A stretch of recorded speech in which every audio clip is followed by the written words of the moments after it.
Doktor, follikula vaqtida yetilib yorilmasligi va sifatsizligi nimadan? Keling, bu videoda faqat vaqtida follikulani yetilib yorilmasligi haqida gaplashamiz.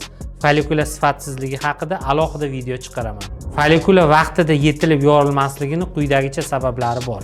Birinchi sababi gormonal o'zgarish, ya'ni gormon lyutinlovchi LG gormonini past bo'lishi.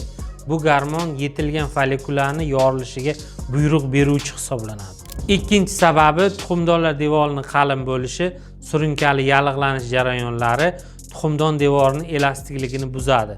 Buning natijasida follikulaning ichidagi bosim bo'lsa ham follikula yorilmasligiga sababchi bo'ladi. Uchinchi sababi stress va uyqusizlik.